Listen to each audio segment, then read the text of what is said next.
Hey YouTube, what's up? It's me, it's Leo. Today is Tuesday, August 11th, 2015. And last month, on July 3rd, I hit my 1 year on T-Mark.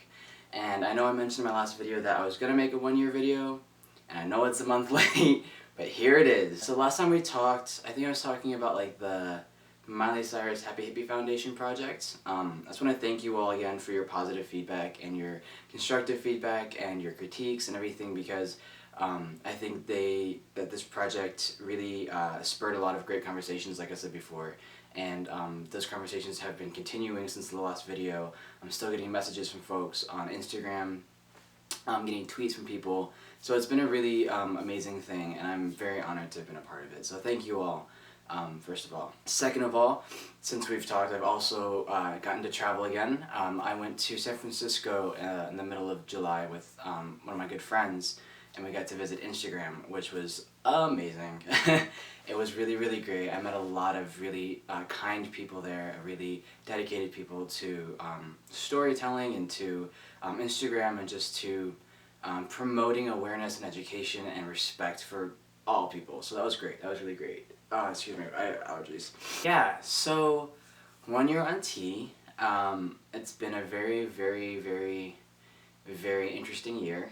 I don't know how much of it kind of lined up with what I was expecting, and how much of it was just so far out of that little like bubble that I just don't know. I mean, obviously, like we always say, and how everyone says, is everyone's experience is going to be different.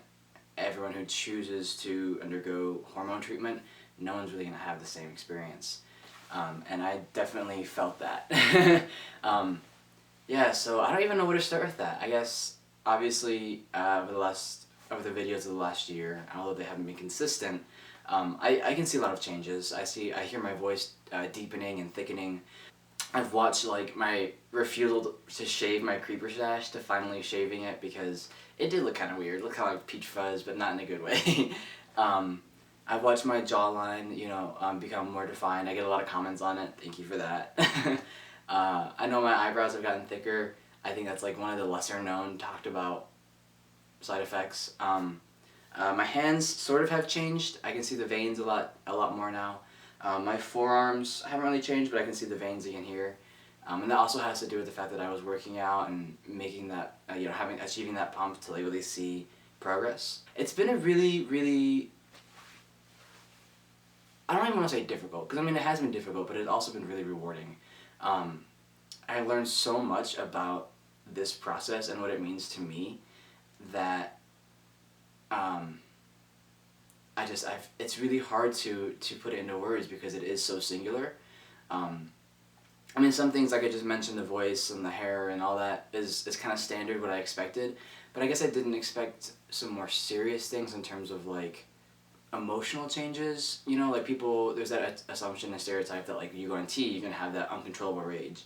And I wrote a Tumblr post about this, and I can put the link in the video in the box below. But I've noticed that like I don't really have uncontrollable rage, but I do have the tendency to get frustrated and like hold it in. Or I'll be with somebody and I'll kind of just like let it all, like have a word vomit, and I'll regret it the instant it all comes out. And so I do have the tendency to be more, to kind of compartmentalize more than I used to, and that's saying a lot, because I used to hold a lot in. So now I hold it in, and I kind of just let it go, which is not a good thing, because for me that's not healthy, and for I know a lot of folks, they would say that's not healthy. But yeah, so emotional things, emotional shifts, I don't know if it's the same as a change. I think that's like a nice little alternative word. But yeah, so I've also found, and I'll probably make a video about this, hopefully if I remember before school, about like with all these changes and with like what's very obvious is if like you meet someone who doesn't know you, they're gonna assume that you're a cis guy. And I was like, I knew that was gonna happen, but I was not prepared for how often and what that meant. So like I'm not cisgender, but because I am perceived as cisgender, I have the privilege that comes with that. And I am a cis straight man, So there's a lot of privileges that accompany those identities that I am still really working on navigating. So yeah, again, like I said, because this has been such a personal and such like a singular individual experience, like they all are, and I haven't really been updating as often as I would like. I mean, Instagram is my main mode of updating, I guess, as well as Tumblr and Twitter. So like when I look at my intro video when I was 14, I had all these plans to like just update consistently, and I'm sorry I haven't for those who've been following since then. If you have been following since then, thank you. Why? I don't know, I guess I'm kind of just like in that same boat as some folks who are saying that like once they've achieved a lot in their transition and have accomplished a lot, it's kind of like they don't notice as many milestones. You know, I've been transitioning since I was 13, and so I had 5 years of just social transitioning and like getting, you know, during high school and during middle school, so I had the bulk of that there. And then I had my top surgery and testosterone within a month of each other, and it's been a year since that. So I feel like I've kind of just assimilated into this life that I've been waiting for, and thinking about being trans and like noticing these milestones and these events that like are associated with being trans just like don't happen. It doesn't happen as often. I don't feel like I'm in this space where I have to notice things. But now, because I don't have many things to report on, very many changes, I asked y'all on Instagram to leave some questions for me. And this is really unprofessional, and this is probably really sloppy, but I didn't write them down. So I'm going to go on Instagram, I'm going to read the questions off, and I'm going to answer them. So, the first question I have received on that post was, when you start taking tea, does your muscle mass start to shape differently? So, I want to say, okay, I'm not a doctor. Remember, I'm not a doctor. I don't claim any medical knowledge. For me, my muscle mass, it became easier to gain more muscle mass. It wasn't like I lifted a weight one day and it was there. You know, it takes time. You have to push yourself. But I think it is easy. I mean, it's a steroid, so it does affect your muscle growth. I don't know about differently. I think it just, and I guess opposed to like a biological female who's not on testosterone, it probably would be different. What are your goals for 2016? That's scary because it's still 2015. You know, 2016, I guess I'll be going into my junior year of college next year. I'll turn 20, which is, I'm not a teenager anymore. I'm 19 right now. I think my goals, honestly, are just to keep living. You know, even just the last 8 months of 2015, I've learned a lot about myself, and I've learned a lot about what it means to like be okay to be proud of yourself. Like, I've always been proud of my trans identity, but I was never really proud of the fact, or not that I wasn't proud, I just didn't know how to be proud of that as it pertained to the rest of my life. And now I'm very proud of who I am, you know? So I hope to continue my own personal growth, as well as make more friends at school, and obviously learn more when it comes to film and whatever I'm learning in the next year. It's such a like broad year ahead of me that I have no idea what to expect. So yeah. After top surgery, did you lose or regain any sensitivity feeling at the areolas? Okay, so for those of you who have been following my videos, y'all would know that I had some minor complication and my stitches pulled. I don't know if that affected, you know, it was more than just pulling. I could see stuff that I probably shouldn't have been seeing inside my chest. So I don't know if that's affected, how much it affected my sensitivity and the feeling that I have regained and the feeling I haven't regained. Specifically the areolas, I can feel pressure. I can feel pressure, but I can't really feel like just the actual like touch. So, and I had the keyhole procedure, or the peri whatever, which means I don't have the double incisions. I did regain a lot, but I still haven't regained everything, if that answers your question. Let's see. Why are you so cute? Thank you. Good genes? What's one thing you have experienced on T that you didn't expect? And I think I just mentioned the cisgender privilege thing. It's one thing to like have an idea of something that might happen. It's another to actually experience it.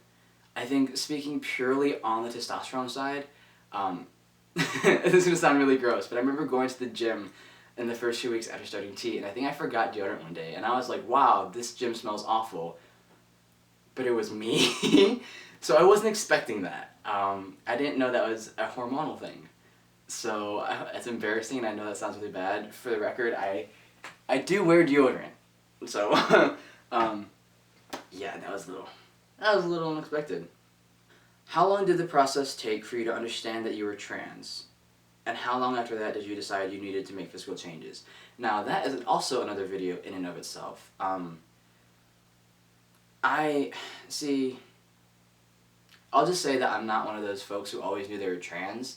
Always knew that I wasn't. I always knew that I was different in the sense that I couldn't really picture myself as an adult as either gender, as any gender. But I came out when I was 13. And then, like I've mentioned, I had 5 years because of just a lot of issues that I had to work out personally. Like, it wasn't my parents. My parents were on board. They would have signed off on any papers for hormones and stuff. I just wasn't able to do that until I was 18. So I guess that it took 5 years, but I would have loved to start it sooner. Have you ever thought of possibly helping out younger trans guys and girls and everyone in between? Maybe like donating to a person's GoFundMe or something like that. So this was an interesting question. When I first read it, I got a little defensive because I felt like it was kind of assuming that I'm not helping younger trans folks. But then I had to question why I got defensive.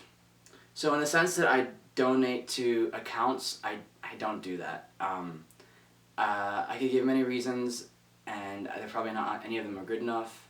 In terms of like other types of support, like emotional, social, other than that, I message a lot of folks. I text a lot of folks. I don't like to give my number out usually, but if I'm talking to somebody and they really seem to, want to get to know me and be a support and have a support and have that mutual support, I do that. And a lot of times they are either my age or younger.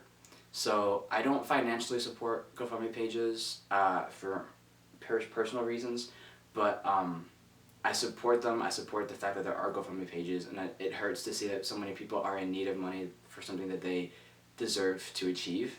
I don't do that. But I'm on Tumblr, and my Instagram name are the same. I'm on Twitter. I wasn't accepting Instagram DMs for a while because I was getting a lot of spam. But if you leave a comment on a picture saying that you left a DM, I will make sure that I see it. So I am definitely there. I'm just not there in some ways that I guess other people might prefer. Does tea affect your personality? We've talked about this already. Yes, it's affected mine, just in the sense that because tea has helped me achieve so much self-confidence. It does affect my personality. I am more confident, I am more outgoing, and I am more comfortable in my interactions with people. So for me it has, definitely. Does tea have any side effects? Yes, it does. I remember having stuff listed off as like liver damage, kidney failure, increased risk of heart disease. I don't remember. Those are the main ones I remember because those were like holy shit. But it's a hormone. It is a medication, so it will have side effects. I know when I was I don't know if it's so much the tea or just the dosage and like time. But when I was doing bi-weekly shots, as my shot day would come up, I would become really, really depressed, or that's too strong a word. I just become really, really down, and I get really irritable. So I guess that can be considered a side effect in terms of being on it and not being on it frequently enough. If you feel comfortable sharing, how did you come out big time? Oh, that is another video. I'm probably running this video too long as it is, so I will get to that another day. Don't you have a girlfriend? I do not. Are there any bad things about going on T? And that's the final question. I don't know about bad things. I think, again, it's a hormone, it's a medication, so you really have to weigh your pros and cons. Stuff like the voice, that is not something that you can change back. So it's a permanent change. And I think stuff like jaw definition and kind of fat redistribution. But if you go off of it, I'm sure I know some things will go back to the way they were before you start T. You know, bad things, I can't think of any bad things for myself. I'm sure other people have stuff. For me, it's just all been very positive. I remember talking to somebody when I was like in high school and just being, I was just really distraught because I couldn't see, I was really impatient to start tea, and somebody just said, you know, it only gets better from tea. And for me, it has. For me, it definitely has. So, yeah. Those were all the questions I have. I know this video is probably a lot longer than I anticipated. I hope y'all haven't fallen asleep. I'm sorry if you have. But I really do want to make sure I come back with a video soon about cisgender privilege and how did I know I was trans and when did all this happen. So hopefully I can get to that before school. I'm not making any promises. But until then, thank you all so much again for your support over the last few months and just over the last 5 years for those of you who have still stuck around. I'm going to be putting the links to everything below. If you have any questions, feel free to message me on Tumblr or on Instagram. I try and respond to everything. So, yeah. This is my late 1 year NT video, and I hope y'all learned some stuff. And, yeah. Alright. I'll catch y'all later.